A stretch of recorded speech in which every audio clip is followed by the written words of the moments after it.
Hey guys, welcome back. This is the Vlog Daily number 13. This is going to be quite a short one because I was working on a different project that's not relating to this. But what I'm doing here is I'm setting up the shader for the kitchen tiles. So the idea here is I'm basically creating three parameters where I can control the color of each of the tiles. So the square and the kind of diamond shapes, and then the sort of gaps in between here. So you can see in the material editor here in the Unreal Engine 4, I'm just connecting all these up at the moment.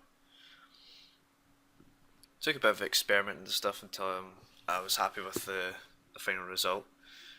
So when I create the colours, sort of colour variance control there, I then create a separate one for the tile size, so that on the fly you can actually change that at any time. So here I'm just looking at the specularity and stuff and how shiny the floor is going to look. This is quite a short part, so I mean that's me pretty much done here, and I'm just testing out the colours there.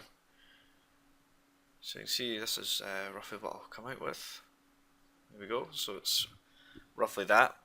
The next stage here I'm going to be looking at is the guitar. So I'm going to start with the electric guitar, just using my own reference image.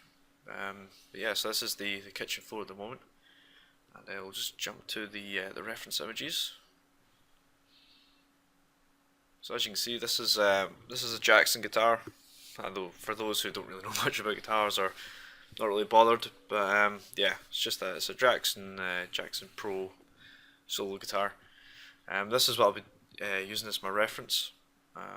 What I'll be doing is I've got an image of the guitar like from a top-down view. So what I'll do is I'll put the image on its side and I'll use that as my reference. So I'm not sure like how detailed I'm going to make this guitar, because it's going to be quite small in terms of environment, but I want there to be enough detail there so that it's quite well defined, and that it does look different from the other things in the environment. But this is what I'll be working on next. So I'll be setting up the plane. And then what I'll do is I'll start building out the body just using just plain mesh, so nothing too fancy. I'll just block out that shape and then just take it from there. And finally what I'll do is I want to try and match the materials that you see that build up the guitar here. I want to try and replicate that in Unreal Engine to make it as realistic as possible. So that'll be the next stage of this. So like I say, apologies for this being quite a small vlog, but that's what I've been up to today, and I will speak to you very soon.